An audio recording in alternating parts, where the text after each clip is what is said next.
Bus ಸಂಚಾರ ಬಂದ್ ಆಗಿ ಮತ್ತೆ ಓಪನ್ ಆಯಿದ್ರು ಕೂಡ ಮತ್ತೆ ಕರ್ನಾಟಕ ಬಂದ್ ಎಂಬುವ ಘೋಷಣೆ ಕೇಳಿ ಬಂದಿದೆ. ಹೌದು, ಎದಕ್ಕೆ ಕರ್ನಾಟಕ ಬಂದ್? ವಾಟಾಳ್ ನಾಗರಾಜ್ ಅವರು ಮತ್ತೆ ಬಂದ್ ಎಂಬುವ ಒಂದು ಘೋಷಣೆ ಮಾಡ್ತಾ ಇದ್ದಾರೆ. ಎದಕ್ಕೆ ಅಂತ ನೋಡೋಣ. ಮತ್ತೆ ನೀವು ಕೂಡ ಸರ್ಕಾರದಿಂದ 50,000 ರೂಪಾಯಿ ಧನ ಸಹಾಯ, ಪ್ರೋತ್ಸಾಹ ಧನ ಪಡೆದುಕೊಳ್ಳಬಹುದು. ಯಾರಿಗೆ ಈ ಒಂದು ಹಣ ಸಿಗುತ್ತೆ ಅಂತಾನೂ ಕೂಡ ವಿಡಿಯೋದಲ್ಲಿ ನೋಡ್ತಾ ಹೋಗೋಣ ವೀಕ್ಷಕರೇ. ಮತ್ತೆ ನೀವು ಕೂಡ ಸರ್ಕಾರದ ಒಂದು ಕೇಂದ್ರ ಸರ್ಕಾರದ ಯೋಜನೆ ಮೂಲಕ 5,000 ರೂಪಾಯಿ ಪ್ಲಸ್ 6,000 ರೂಪಾಯಿ ಇದು ಯಾರಿಗೆ ಸಿಗುತ್ತೆ? ಈ ಒಂದು ಯೋಜನೆ ಬಗ್ಗೆ ಒಂದು ದೊಡ್ಡ ಅಪ್ಡೇಟ್ ಬಂದಿದೆ. ಅರ್ಜಿ ಸಲ್ಲಿಸೋದು ಮತ್ತು ಕೊನೆ ದಿನಾಂಕ, ಅದರ ಬಗ್ಗೆನೂ ಕೂಡ ಮಾಹಿತಿ ನೋಡೋಣ. ಮತ್ತೆ ಸಂಘಗಳ ಯೋಜನೆ ಮೂಲಕ ಸ್ತ್ರೀ ಶಕ್ತಿ ಯೋಜನೆಗಳ ಬಗ್ಗೆ ದೊಡ್ಡ ಒಂದು ಬ್ರೇಕಿಂಗ್ ನ್ಯೂಸ್. ಬಸ್ ಸಂಚಾರ ಮತ್ತೆ ಮುಷ್ಕರ ಆಗೇ ಆಗುತ್ತೆ ಎಂಬುವ ಮಾಹಿತಿ ಸಿಕ್ಕಿರುವಂಥದ್ದು. ಹೌದು ವೀಕ್ಷಕರೇ, ಇವತ್ತು ಕರ್ನಾಟಕದಲ್ಲಿ ಪ್ರತಿಯೊಂದು ಟಾಪ್ ನ್ಯೂಸ್ಗಳನ್ನು ನೋಡೋಣ. ದೊಡ್ಡ ಬ್ರೇಕಿಂಗ್ ನ್ಯೂಸ್ ಅಂತಲೇ ಹೇಳ್ಬೋದು. ಮತ್ತೆ ಕರ್ನಾಟಕದಲ್ಲಿ ಭಾರಿ ಪ್ರಮಾಣದಲ್ಲಿ ಮಳೆ ಆಗಲಿದೆ. ಎಲ್ಲೆಲ್ಲಿ ಹೆಚ್ಚು ಮಳೆ ಆಗುತ್ತೆ, ಎಲ್ಲೆಲ್ಲಿ ರೆಡ್ ಅಲರ್ಟ್ ಇದೆ, ಕರ್ನಾಟಕದಲ್ಲಿ ಭಾರಿ ಪ್ರಮಾಣದಲ್ಲಿ ಮಳೆ ಅಂತಲೇ ಹೇಳ್ಬೋದು. ವೀಕ್ಷಕರೇ, ವಿಡಿಯೋ ನೀವು ಕೊನೆವರೆಗೂ ನೋಡಿ. ವಿಡಿಯೋ ಶುರು ಮಾಡೋಕ್ಕಿಂತ ಮುಂಚೆ ನೀವು ಇನ್ನೂ ಕೂಡ ವಿಡಿಯೋಗೆ ಲೈಕ್ ಮಾಡಿಲ್ಲ ಅಂದರೆ ಬೇಗನೆ ವಿಡಿಯೋಗೆ ದಯವಿಟ್ಟು ಒಂದು ಲೈಕ್ ಮಾಡಿ.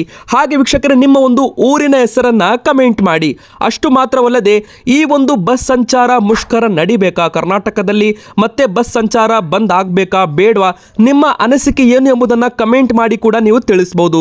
ಮತ್ತೆ ನಮ್ಮ ಚಾನೆಲ್ಗೆ ನೀವು ಇನ್ನೂ ಸಬ್ಸ್ಕ್ರೈಬ್ ಆಗಿಲ್ಲ ಅಂದರೆ ಬೇಗನೆ ಕೆಳಗಡೆ ಕಾಣುತ್ತಿರುವ ಸಬ್ಸ್ಕ್ರೈಬ್ ಬಟನ್ ಕೂಡ ಕ್ಲಿಕ್ ಮಾಡಿ. ಬನ್ನಿ ವೀಕ್ಷಕರೇ, ಮೊದಲಿಗೆ ಒಂದು ದೊಡ್ಡ ಬ್ರೇಕಿಂಗ್ ನ್ಯೂಸ್ ಅಂತಾನೆ ಹೇಳ್ಬೋದು. ಈಗ ತಾನೇ ಬಂದಿರೋ ಬಿಗ್ ಬ್ರೇಕಿಂಗ್ ನ್ಯೂಸ್. ವಿವಿಧ ಬೇಡಿಕೆಗಳನ್ನು ಈಡೇರಿಕೆ ಮಾಡುವಂತೆ ಆಗ್ರಹಿಸಿ ಮಂಗಳವಾರ ಆಗಸ್ಟ್ 5ನೇ ತಾರೀಕಿನಂದು ಬೆಳಗ್ಗೆ 6 ಗಂಟೆಯಿಂದ ಬಸ್ ಸಂಚಾರ ಕರ್ನಾಟಕದಲ್ಲಿ ಸ್ವಲ್ಪ ಮಟ್ಟಿಗೆ ಬಂದ್ ಮಾಡಲಾಗಿತ್ತು. ಸಾರಿಗೆ ನೌಕರರ ಮುಷ್ಕರದಿಂದಾಗಿ ಸಾರಿಗೆ ಬಸ್ಗಳು ರಸ್ತೆಗೆ ಇಳಿಯಲಿಲ್ಲ. ಬಸ್ ಸಂಚಾರದಲ್ಲಿ ವ್ಯತ್ಯಾಸವಾಗಿರೋದ್ರಿಂದ ಶಾಲಾ ಕಾಲೇಜು ವಿದ್ಯಾರ್ಥಿಗಳಿಗೆ, ಸಾರ್ವಜನಿಕರ ಮೇಲೆ ತುಂಬ ಪರಿಣಾಮ ಉಂಟಾಗಿದ್ದು ತಾತ್ಕಾಲಿಕವಾಗಿ ಸಾರಿಗೆ ನೌಕರರು ತಮ್ಮ ಮುಷ್ಕರ ಕೈಬಿಟ್ಟು ಮತ್ತೆ ಕೆಲಸಕ್ಕೆ ಹಾಜರಾಗಿದ್ದರು. ಇತ್ತ ರಾಜ್ಯ ಸರ್ಕಾರ ಸಾರಿಗೆ ನೌಕರರ ಜತೆ ಸಭೆ ಮಾಡಿದ್ದು ಆ ಸಂಧಾನ ಸಭೆ ವಿಫಲವಾದ ಬೆನ್ನಲ್ಲೇ ಸರ್ಕಾರಿ ನೌಕರರ ಪರ ಕನ್ನಡ ಪರ ಹೋರಾಟಗಾರ ವಾಟಾಳ್ ನಾಗರಾಜ್ ಅವರು ಧ್ವನಿ ಎತ್ತಿದ್ದಾರೆ.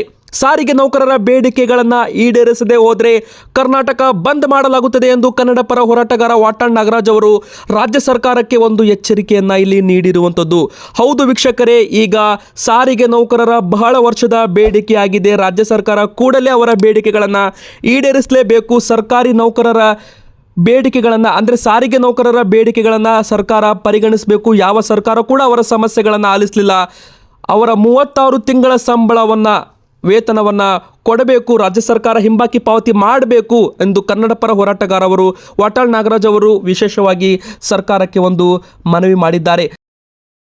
ಸಾರಿಗೆ ಸಚಿವರು ರಾಮಲಿಂಗಾರೆಡ್ಡಿ ಅವರು ಕೂಡಲೇ ಸಾರಿಗೆ ನೌಕರರನ್ನ ಬೇಡಿಕೆಗಳನ್ನು ಈಡೇರಿಸಬೇಕು, ಇಲ್ಲದಿದ್ದರೆ ನಾವು ರಾಜ್ಯದಂತ ಹೋರಾಟ ಮಾಡ್ತೀವಿ, ಮುಂದಿನ ದಿನಗಳಲ್ಲಿ ಕರ್ನಾಟಕ ಬಂದ್ಗೆ ಕರೆ ಕೊಡಬೇಕಾಗುತ್ತೆ ಎಂದು ಮುಖ್ಯಮಂತ್ರಿ ಸಿದ್ದರಾಮಯ್ಯ ಅವರ ಸರ್ಕಾರದ ವಿರುದ್ಧ ವಾಟಾಳ್ ನಾಗರಾಜ್ ಅವರು ಒಂದು ಎಚ್ಚರಿಕೆ, ಕರ್ನಾಟಕ ಬಂದ್ ಎಂಬ ಒಂದು ಪದವನ್ನು ಮತ್ತೊಮ್ಮೆ ಇಲ್ಲಿ ಘೋಷಣೆ ಮಾಡಿರುವಂಥದ್ದು. ಆದರೆ ಸದ್ಯಕ್ಕೆ ಯಾವಾಗ ಕರ್ನಾಟಕ ಬಂದ್ ಎಂಬುವ ಒಂದು ದಿನಾಂಕ ಇನ್ನೂ ಕೂಡ ಬಂದಿಲ್ಲ ವೀಕ್ಷಕರೇ. ಇದು ಕೂಡ ನಿಮಗೆ ಗೊತ್ತಿರಲಿ. ಸದ್ಯಕ್ಕೆ ಕರ್ನಾಟಕ ಬಂದ್ ಯಾವಾಗ ಎಂಬ ಒಂದು ಮಾಹಿತಿ ಸಿಕ್ಕಿಲ್ಲ. ಸಿಕ್ಕ ಮೇಲೆ ನಾವು ನಿಮಗೆ ನೆಕ್ಸ್ಟ್ ವಿಡಿಯೋದಲ್ಲಿ ಅದರ ಬಗ್ಗೆ ಮಾಹಿತಿ ಕೊಡ್ತೀವಿ. ಮತ್ತು ಇನ್ನೊಂದು ಬಿಗ್ ಬ್ರೇಕಿಂಗ್ ನ್ಯೂಸ್ ಬರ್ತಾ ಇದೆ. ಅದೇನಪ್ಪ ಅಂದರೆ ತಾತ್ಕಾಲಿಕವಾಗಿ ಬಸ್ ಸಂಚಾರ ಮುಷ್ಕರವನ್ನು ಮುಂದೂಡಿಕೆ ಮಾಡಿದ್ದೇವೆ. ಹೌದು, ಹೈಕೋರ್ಟ್ ಆದೇಶದ ಮೇರೆಗೆ ಬಸ್ ಸಂಚಾರವನ್ನು ತಾತ್ಕಾಲಿಕವಾಗಿ ಮುಂದೂಡಿಕೆ ಮಾಡಿದ್ದೇವೆ. 7ನೇ ತಾರೀಕಿಗೆ ಮತ್ತೊಮ್ಮೆ ಹೈಕೋರ್ಟ್ ಕಡೆಯಿಂದ ವಿಚಾರಣೆ ಇದೆ. 7ನೇ ತಾರೀಕಿಗೆ ಏನಾಗುತ್ತೆ ಎಂಬುದು ಗೊತ್ತಾಗಬೇಕಾಗುತ್ತೆ. 7ನೇ ತಾರೀಕಿಗೆ ಒಂದು ವೇಳೆ ಹೈಕೋರ್ಟ್ ಕಡೆಯಿಂದ ಸರ್ಕಾರಕ್ಕೆ ಏನು ಮನವಿ ಹೋಗುತ್ತೆ, ಏನು ಆದೇಶ ಹೋಗುತ್ತೆ, ಅದರ ಬಗ್ಗೆ ನಾವು ಕಾದು ನೋಡಬೇಕಾಗುತ್ತೆ. ಅದೇ ರೀತಿ ಈ ಒಂದು ಸಾರಿಗೆ ಮುಷ್ಕರ ಬೂದಿ ಮುಚ್ಚಿದ ಕೆಂಡದಂತೆ ಅಂತಾನೆ ಹೇಳ್ಬೋದು ವೀಕ್ಷಕರೇ. 8ನೇ ತಾರೀಕಿಗೆ ಏನಾಗುತ್ತೆ ಯಾರಿಗೂ ಕೂಡ ಗೊತ್ತಿಲ್ಲ. ಯಾಕಂದ್ರೆ 7ನೇ ತಾರೀಕಿಗೆ ವಿಚಾರಣೆ ಇದೆ. ಹೈಕೋರ್ಟ್ನಲ್ಲಿ ಏನು ಆರ್ಡರ್ ಬರುತ್ತೆ, ಏನು ಆದೇಶ ಬರುತ್ತೆ, ಕಾದು ನೋಡಬೇಕು. ಮುಷ್ಕರ ನಾವಿನ್ನೂ ಕೈ ಬಿಟ್ಟಿಲ್ಲ, ಕೇವಲ ಮುಂದೂಡಿದ್ದೇವೆ. ಸಾರಿಗೆ ನೌಕರರ ಜಂಟಿ ಕ್ರಿಯಾ ಸಮಿತಿ ಅಧ್ಯಕ್ಷರವರು ಅನಂತ ಸುಬ್ರಾವ್ ಅವರು ಈ ಒಂದು ಸ್ಪಷ್ಟನೆ ಕೊಟ್ಟಿದ್ದಾರೆ. ಹೈಕೋರ್ಟ್ ಸೂಚನೆ ಮೇರೆಗೆ ಮುಷ್ಕರವನ್ನ ತಾತ್ಕಾಲಿಕವಾಗಿ ಸದ್ಯದ ಮಟ್ಟಿಗೆ ಮಾತ್ರ ಮುಂದೂಡಿದ್ದೇವೆ. ಮುಂದಿನ ಬರೋ ದಿನಗಳಲ್ಲಿ ನಾವು ಮುಷ್ಕರ ಮಾಡೇ ಮಾಡ್ತೀವಿ, ಮತ್ತೆ ಬಸ್ ಸಂಚಾರ ಬಂದ್ ಮಾಡೇ ಮಾಡ್ತೀವಿ. ಸರ್ಕಾರ ಎಲ್ಲಿವರೆಗೂ ಬೇಡಿಕೆಗಳನ್ನು ಈಡೇರಿಸುವುದಿಲ್ಲ ಅಲ್ಲಿವರೆಗೂ ಕೂಡ ಬಸ್ ಸಂಚಾರ ಬಂದ್ ಆಗುತ್ತೆ ಅಂತಲೂ ಕೂಡ ಒಂದು ಹಿಂಟನ್ನು ಒಂದು ಇಲ್ಲಿ ಮಾಹಿತಿ ಕೊಟ್ಟಿರುವಂಥದ್ದು. ಮತ್ತೆ ಸಾಧ್ಯವಾದರೆ ಕ್ಷಣದಿಂದಲೇ ನೌಕರರು ಕೆಲಸಕ್ಕೆ ಹಾಜರಾಗಿ ಅಂತಲೂ ಕೂಡ ಅನಂತ್ ಸುಬ್ರಾವ್ ಅವರು ಮಾಹಿತಿ ಕೊಟ್ಟಿದ್ದಾರೆ. ಇಷ್ಟು ತಿಂಗಳ ಕಾದಿದ್ದೇವೆ. ಹೈಕೋರ್ಟ್ ವಿಚಾರಣೆ ಬಳಿಕ ಮುಂದಿನ ನಿರ್ಧಾರ ತೆಗೆದುಕೊಳ್ತೀವಿ. ಆಗಸ್ಟ್ 7ರ ವಿಚಾರಣೆ ವೇಳೆ ಸರ್ಕಾರಕ್ಕೆ ನಿರ್ದೇಶನ ನೀಡಿ ಅಂತ ಹೈಕೋರ್ಟನ್ನೇ ನಾವೇ ಕೇಳ್ತೀವಿ. ಅಂತಲೂ ಕೂಡ ಒಂದು ಮಾಹಿತಿ ಕೊಟ್ಟಿದ್ದಾರೆ ವೀಕ್ಷಕರೇ. ಬನ್ನಿ ಈಗ ಮತ್ತೊಂದು ಬಿಗ್ ಬ್ರೇಕಿಂಗ್ ನ್ಯೂಸ್ ಏನಂತ ನೋಡೋಣ. 500 ರೂಪಾಯಿ ನೋಟ್ ಬಗ್ಗೆ RBI ಮಾತ್ರ ಅಲ್ಲ, ಈಗ ಖುದ್ದು ಕೇಂದ್ರ ಸರ್ಕಾರ ಸ್ಪಷ್ಟನೆ ನೀಡಿದೆ. ಯಾವುದೇ ರೀತಿ 500 ರೂಪಾಯಿ ನೋಟ್ ಬ್ಯಾನ್ ಇಲ್ಲ. ಸೋಷಿಯಲ್ ಮೀಡಿಯಾಗಳಲ್ಲಿ ಫೇಸ್ಬುಕ್ ವಾಟ್ಸಪ್ಗಳಲ್ಲಿ ಬರುವ ಮೆಸೇಜ್ಗಳನ್ನು ನಂಬೇಡಿ ಅಂತ ಖುದ್ದು ಈಗ RBI ಕೂಡ ಹೇಳಿದೆ. ಹೌದು, ಒಂದು ಗಾಳಿ ಸುದ್ದಿ, ಒಂದು ಸುಳ್ಳು ಸುದ್ದಿ ವೈರಲ್ ಆಗಿರೋದ್ರಿಂದ ಜನರು ಭಯಭೀತರಾಗಿ ಬ್ಯಾಂಕ್ಗಳಿಗೆ ಹೋಗಿ 500 ರೂಪಾಯಿ ನೋಟ್ಗಳನ್ನು ವಾಪಸ್ ಕೊಡ್ತಾ ಇದ್ದಾರೆ ಅಂತ ಸುದ್ದಿ ವೈರಲ್ ಆಗಿದೆ ವೀಕ್ಷಕರೇ. ಯಾರು ಕೂಡ ಆ ತಪ್ಪು ಮಾಡಬೇಡಿ, ಅದಕ್ಕಂದ್ರೆ ಇದೆಲ್ಲ ಶುದ್ಧ ಸುಳ್ಳು ಅಂತಲೇ ಹೇಳ್ಬೋದು. 500 ರೂಪಾಯಿ ನೋಟುಗಳ ಬಗ್ಗೆ ಚಿಂತಿಸುವ ಅಗತ್ಯವಿಲ್ಲ ಅಂತಲೂ ಕೂಡ ಇಲ್ಲಿ ಹೇಳಲಾಗಿದೆ. ಯಾವುದೇ ಕಾರಣಕ್ಕೂ ಸರ್ಕಾರದಿಂದ 500 ರೂಪಾಯಿ ನೋಟನ್ನು ಡಿಮಾನಿಟೈಸ್ ಮಾಡೋದಿಲ್ಲ ವೀಕ್ಷಕರೇ, ನೆನಪಿರಲಿ. 500 ರೂಪಾಯಿ ನೋಟ್ ಬ್ಯಾನ್ ಆಗೋದಿಲ್ಲ. ಇದು ಖುದ್ದು RBI ಕೂಡ ಹೇಳಿರುವಂಥದ್ದು. ಖುದ್ದು RBI ಜನರಿಗೆ ಕ್ಲಾರಿಟಿ ಕೊಟ್ಟಿದೆ. ಆದರೂ ಕೂಡ ಜನರು ಬ್ಯಾಂಕ್ಗಳಿಗೆ ಹೋಗಿ 500 ರೂಪಾಯಿ ನೋಟ್ಗಳನ್ನು ವಾಟ್ಸ್ಆಪ್ ಮೆಸೇಜ್ ನಂಬಿ ವಾಪಸ್ ಕೊಡ್ತಾ ಇದ್ದಾರೆ ಅಂತ ಹೇಳಲಾಗ್ತಾ ಇದೆ ವೀಕ್ಷಕರೇ. ನಿಮಗೂ ಕೂಡ ಆ ಥರ ಮೆಸೇಜ್ ಬಂದಿದೆಯಾ? ಎಸ್ ಆರ್ ನೋ ಎಂಬುದರ ಮೂಲಕ ನಮಗೆ ನೀವು ಕಮೆಂಟ್ ಮಾಡಿ. ನಾವು ಇಲ್ಲಿ ಫ್ಯಾಕ್ಟ್ ಚೆಕ್ ಮಾಡಿದಾಗ ಗೊತ್ತಾಯಿತು, ಅದು ಶುದ್ಧ ಸುಳ್ಳು ಅಂತ ನಮಗೂ ಕೂಡ ಗೊತ್ತಾಗಿದೆ. 500 ರೂಪಾಯಿ ನೋಟ್ ಬಗ್ಗೆ RBI ಯಾವುದೇ ರೀತಿ ಒಂದು ಮಾಹಿತಿ ಕೊಟ್ಟಿಲ್ಲ. ಕೇಂದ್ರ ಸರ್ಕಾರವು ಕೂಡ ಇದರ ಬಗ್ಗೆ ಒಂದು ಯಾವುದೇ ರೀತಿ ಘೋಷಣೆ ಮಾಡಿಲ್ಲ ವೀಕ್ಷಕರೇ, ಗೊತ್ತಿರಲಿ. ಬನ್ನಿ ಈಗ ಮತ್ತೊಂದು ಬಿಗ್ ಬ್ರೇಕಿಂಗ್ ನ್ಯೂಸ್ ಏನಂತಾನು ಕೂಡ ನೋಡ್ತಾ ಹೋಗೋಣ. 50,000 ರೂಪಾಯಿ ನಿಮಗೂ ಕೂಡ ಸಿಗುತ್ತೆ ಪ್ರೋತ್ಸಾಹ ಧನ. ಹೌದು, ನೀವು ಇಂಟ್ರೋದಲ್ಲಿ ನೋಡಿರೋ ಹಾಗೆ ಇದು ಯಾರಿಗೆ ಸಿಗುತ್ತೆ ಅಂತ ನೀವು ಕೇಳ್ಬೋದು. ಪ್ರತಿಯೊಬ್ಬರಿಗೂ ಕೂಡ 50,000 ರೂಪಾಯಿ ಸರ್ಕಾರ ಕೊಡ್ತಾ ಇಲ್ಲ. ಇದು ಕೇವಲ ಅಲ್ಪಸಂಖ್ಯಾತರ ಸಮುದಾಯಕ್ಕೆ ಭರ್ಜರಿ ಗಿಫ್ಟ್. ಸಾಮೂಹಿಕ ವಿವಾಹಕ್ಕೆ ಸಿಗಲಿದೆ 50,000 ರೂಪಾಯಿ ಸಹಾಯಧನ. ಹೌದು, ರಾಜ್ಯ ಸರ್ಕಾರದಿಂದ ಅಲ್ಪಸಂಖ್ಯಾತರ ಸಮುದಾಯಕ್ಕೆ ಒಂದು ಭರ್ಜರಿ ಘೋಷಣೆ ಅಂತಾನೆ ಹೇಳ್ಬೋದು. ಸಾಮೂಹಿಕವಾಗಿ ವಿವಾಹ ಮಾಡಿಕೊಳ್ಳೋಕೆ 50,000 ರೂಪಾಯಿ ಜೋಡಿಗಳಿಗೆ ಸಹಾಯಧನ ನೀಡ್ತೀವಿ ಅಂತ ಖುದ್ದು ಸಚಿವ ಜಮೀರ್ ಅಹಮದ್ ಅವರು ಘೋಷಿಸಿದ್ದಾರೆ. ಬೆಂಗಳೂರಿನಲ್ಲಿ ಸುದ್ದಿಗಾರರ ಜೊತೆ ಮಾತನಾಡಿದ ಸಚಿವರು, ಅಲ್ಪಸಂಖ್ಯಾತರ ಸಮುದಾಯಕ್ಕೆ ಸಾಮೂಹಿಕ ವಿವಾಹಕ್ಕೆ 50,000 ರೂಪಾಯಿ ಸಹಾಯಧನ ಕೊಡ್ತೀವಿ ಅಂತ ಬಜೆಟ್ನಲ್ಲಿ ಘೋಷಣೆ ಕೂಡ ಆಗಿರುವಂಥದ್ದು ವೀಕ್ಷಕರೇ. ಇದು ಕೂಡ ನಿಮಗೆಲ್ಲರಿಗೂ ಗೊತ್ತಿರಲಿ. ಮತ್ತೆ ಇದು 50,000 ರೂಪಾಯಿ ಕೇವಲ ಇದು ಜೋಡಿಗಳಿಗೆ ಮಾತ್ರ. ಇದು ಕೂಡ ಅಲ್ಪಸಂಖ್ಯಾತರ ಸಮುದಾಯಕ್ಕೆ ಸಾಮೂಹಿಕವಾಗಿ ಸರಳ ವಿವಾಹ ಯೋಜನೆಯಡಿಯಲ್ಲಿ ಸಿಗ್ತಾ ಇರುವಂಥ ಒಂದು ಪ್ರೋತ್ಸಾಹ ಧನ ಅಂತಾನೆ ಹೇಳ್ಬೋದು. ಮದುವೆಯಾಗಿ 1 ವರ್ಷದ ಒಳಗಡೆ ನೀವು ಅರ್ಜಿ ಹಾಕಿದ್ರು ಕೂಡ ನಿಮಗೆ ಈ ಒಂದು ಹಣ ಸಿಗಲಿದೆ. ಇದು ಸಹಾಯಧನ ಸಿಗಲಿದೆ ಅಂತಾನೆ ಇಲ್ಲಿ ಹೇಳ್ಬೋದು, ಸರ್ಕಾರದ ಕಡೆಯಿಂದ ಬಂದಿರೋ ಮಾಹಿತಿ. ಬನ್ನಿ ಈಗ ಮತ್ತೊಂದು ಟಾಪ್ ಬ್ರೇಕಿಂಗ್ ನ್ಯೂಸ್ ನೋಡೋಣ. 5,000 ರೂಪಾಯಿ ಪ್ಲಸ್ 6,000 ರೂಪಾಯಿ 11,000 ರೂಪಾಯಿ ಬಗ್ಗೆನೂ ಕೂಡ ಮಾಹಿತಿ ಕೊಡ್ತೀವಿ. ಪ್ರಧಾನಮಂತ್ರಿಯವರ ಮಾತೃ ವಂದನಾ ಯೋಜನೆ ನಿಮಗೆ ಗೊತ್ತಿರ್ಬೋದು. ಈ ಒಂದು ಯೋಜನೆ ಕೇಂದ್ರ ಸರ್ಕಾರದ ಒಂದು ಯೋಜನೆ ಆಗಿರುತ್ತದೆ. ಈ ಒಂದು ಯೋಜನೆ ಅಡಿಯಲ್ಲಿ ಮಹಿಳಾ ಮತ್ತು ಮಕ್ಕಳ ಅಭಿವೃದ್ಧಿ ಸಚಿವಾಲಯ ಪ್ರಧಾನಮಂತ್ರಿ ಮಾತೃವಂದನಾ ಯೋಜನೆ PMMVY ಅಡಿಯಲ್ಲಿ ನಡೆಯುತ್ತಿರುವ ವಿಶೇಷ ನೋಂದಣಿ ಅಭಿಯಾನ ಆಗಸ್ಟ್ 15ರವರೆಗೂ 2025ರವರೆಗೂ ವಿಸ್ತೀರ್ಣೆ ಕೂಡ ಇಲ್ಲಿ ಮಾಡಲಾಗಿದೆ ಅಂತ ಇಲ್ಲಿ ಹೇಳಲಾಗಿದೆ. ಈ ಒಂದು ಯೋಜನೆ ಅಡಿಯಲ್ಲಿ ಎಲ್ಲ ಅರ್ಹ ಗರ್ಭಿಣಿಯರು ಮತ್ತು ಹಾಲುಣಿಸುವ ತಾಯಂದಿರು ತಲುಪಿಸಿ ಅಂತಾನೂ ಕೂಡ ಇಲ್ಲಿ ಹೇಳಲಾಗಿದೆ. ಸಕಾಲದಲ್ಲಿ ಯೋಜನೆ ಅಡಿಯಲ್ಲಿ ನೋಂದಾಯಿಸಿಕೊಳ್ಳುವಂತೆ ಪ್ರೋತ್ಸಾಹಿಸುವುದು. ಈ ಯೋಜನೆ ಮೂಲಕ ಮಹಿಳೆಯರು ಆರೋಗ್ಯವಂತ ಮಗುವನ್ನು ಪ್ರಸವಿಸಬಹುದು ಅಂತಾನೂ ಕೂಡ ಇಲ್ಲಿ ಹೇಳಲಾಗುತ್ತದೆ. ಒಟ್ಟಾರೆ ಹೇಳೋದಾದರೆ ಈ ಒಂದು ಯೋಜನೆಯಡಿಯಲ್ಲಿ ಮೊದಲ ಮಗುವಿಗೆ 2 ಕಂತುಗಳಲ್ಲಿ ಒಟ್ಟು ಟೋಟಲ್ 5,000 ರೂಪಾಯಿ ಪ್ರೋತ್ಸಾಹಧನ ನೀಡಲಾಗುತ್ತದೆ.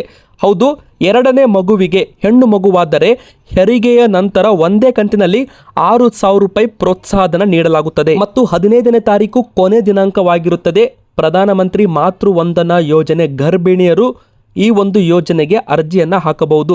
ಮೊದಲ ಮಗುವಿಗೆ 2 ಕಂತುಗಳಲ್ಲಿ ಒಟ್ಟು 5,000 ರೂಪಾಯಿ ಪ್ರೋತ್ಸಾಹಧನ ಸಿಗುತ್ತೆ. ಮತ್ತು 2ನೇ ಮಗು ಒಂದು ವೇಳೆ ಹೆಣ್ಣು ಮಗು ಆದರೆ ಅಲ್ಲೂ ಕೂಡ ನಿಮಗೆ 6,000 ರೂಪಾಯಿ ಪ್ರೋತ್ಸಾಹಧನ ಸಿಗಲಿದೆ ಅಂತ ಹೇಳ್ಬೋದು. 5,000 ಪ್ಲಸ್ 6,000 ಒಟ್ಟು 11,000 ರೂಪಾಯಿ ಸರ್ಕಾರದಿಂದ ನೀವು ಪಡೆದುಕೊಳ್ಳಬಹುದು ಪ್ರೋತ್ಸಾಹಧನ. ಇದು ಪ್ರಧಾನಮಂತ್ರಿ ಮಾತೃ ವಂದನಾ ಯೋಜನೆ ಅಡಿಯಲ್ಲಿ ಸಿಗುತ್ತದೆ. ಮತ್ತೆ ವೀಕ್ಷಕರೇ, ಬೇಕಾದ ದಾಖಲಾತಿಗಳು ಆಧಾರ್ ಕಾರ್ಡ್, ರೇಷನ್ ಕಾರ್ಡ್, ಲಸಿಕೆ ಮಾಹಿತಿ, ಬ್ಯಾಂಕ್ ಪಾಸ್ಬುಕ್, ತಾಯಿ ಕಾರ್ಡ್, ಮೊಬೈಲ್ ನಂಬರ್.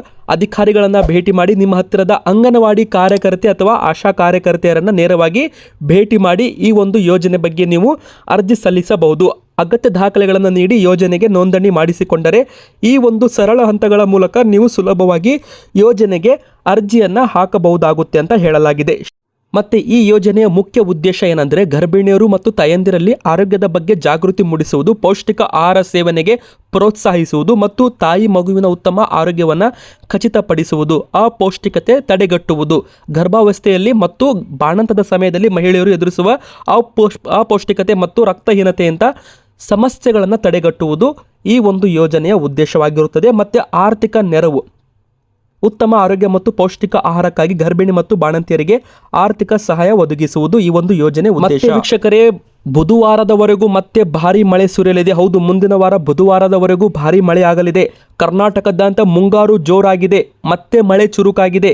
ಉತ್ತರ ಕರ್ನಾಟಕದ ಭಾಗದಲ್ಲೂ ಕೂಡ ಭಾರಿ ಮಳೆ ಅಂತ ಹೇಳ್ಬೋದು. ಹುಬ್ಬಳ್ಳಿ, ಧಾರವಾಡ, ಹಾವೇರಿ, ಗದಗ, ವಿಜಯಪುರ, ಬಾಗಲಕೋಟೆ ಜಿಲ್ಲೆಗಳಲ್ಲಿ 7 ದಿನಗಳವರೆಗೂ ಮಳೆ ಆಗಲಿದೆ ಅಂತಲೂ ಕೂಡ ಇಲ್ಲಿ ಹೇಳಲಾಗಿದೆ ವೀಕ್ಷಕರೇ. ಇದು ಕೂಡ ಒಂದು ಬಿಗ್ ಬ್ರೇಕಿಂಗ್ ನ್ಯೂಸ್. ಅಷ್ಟು ಮಾತ್ರವಲ್ಲದೆ ಬೆಂಗಳೂರು ಗ್ರಾಮಾಂತರ, ಕೋಲಾರ, ಮೈಸೂರು ಹಾಗೂ ಚಿಕ್ಕಮಗಳೂರು, ದಾವಣಗೆರೆ, ಚಿತ್ರದುರ್ಗ, ವಿಜಯಪುರ ಈ ಭಾಗಗಳಲ್ಲೂ ಕೂಡ ಭಾರಿ ಮಳೆ ಆಗಲಿದೆ ಅಂತ ಹೇಳಲಾಗಿದೆ. ಚಾಮರಾಜನಗರ, ಹಾಸನ, ಕೊಡಗು ಭಾಗಗಳಲ್ಲೂ ಕೂಡ ಮಳೆ ಆಗಲಿದೆ. ಯೆಲ್ಲೋ ಅಲರ್ಟ್ ನೀಡಲಾಗಿದೆ. ಕರ್ನಾಟಕಕ್ಕೆ ಮತ್ತೊಂದು ಅಲರ್ಟ್ ಅಂತಾನೆ ಹೇಳ್ಬೋದು. ಇನ್ನೂ ಹೆಚ್ಚು ಪ್ರಮಾಣದಲ್ಲಿ ಮಳೆ ಸುರಿಯಲಿದೆ ಅಂತಲೂ ಕೂಡ ಇಲ್ಲಿ ಹವಾಮಾನ ಇಲಾಖೆ ಕಡೆಯಿಂದ ಮಾಹಿತಿ ಸಿಕ್ಕಿರುವಂಥದ್ದು. ಭಾರಿ ಮಳೆ ಆಗಿರೋದ್ರಿಂದ ಹೌದು, ವಿಜಯಪುರ, ಬೆಳಗಾವಿ, ಚಿತ್ರದುರ್ಗ, ಹುಬ್ಬಳ್ಳಿ, ಗದಗ ಸೇರಿದಂತೆ ಈ ಭಾಗಗಳಲ್ಲಿ, ಬೆಂಗಳೂರು ಸೇರಿದಂತೆ ಭಾರಿ ಮಳೆ ಆಗಲಿದೆ. ಈ ಬಾರಿ ಉತ್ತರ ಕರ್ನಾಟಕದ ಒಳನಾಡಿನಲ್ಲಿ ಭಾರಿ ಮಳೆ ಆಗಲಿದೆ ಅಂತ ಹೇಳಲಾಗಿದ್ದು, ಯೆಲ್ಲೋ ಅಲರ್ಟ್ ಕೂಡ ಇಲ್ಲಿ ಇರುವಂಥದ್ದು ವೀಕ್ಷಕರೇ. ನಿಮಗೂ ಕೂಡ ಗೊತ್ತಿರಲಿ ಈ ಒಂದು ಇನ್ಫಾರ್ಮೇಷನ್. ಇವತ್ತಿಗೆ ಇಷ್ಟ ಆಗಿತ್ತು, ವಿಡಿಯೋ ಇಷ್ಟ ಆಯಿತಾ? ವಿಡಿಯೋ ಇಷ್ಟವಾದರೆ ವಿಡಿಯೋಗೆ ಒಂದು ಲೈಕ್ ಮಾಡಿ. ಹಾಗೆ ವೀಕ್ಷಕರೇ, ನಿಮ್ಮ ಒಂದು ಊರಿನ ಹೆಸರನ್ನು ಕಮೆಂಟ್ ಮಾಡಿ. ನಿಮ್ಮ ಊರಲ್ಲೂ ಮಳೆ ಬಂದಿದ್ದರೆ ನಿಮ್ಮ ಒಂದು ಊರಿನ ಹೆಸರನ್ನು ಕಮೆಂಟ್ ಮಾಡಿ. ನಮ್ಮ ಚಾನಲ್ಗೆ ಸಬ್ಸ್ಕ್ರೈಬ್ ಆಗಿ.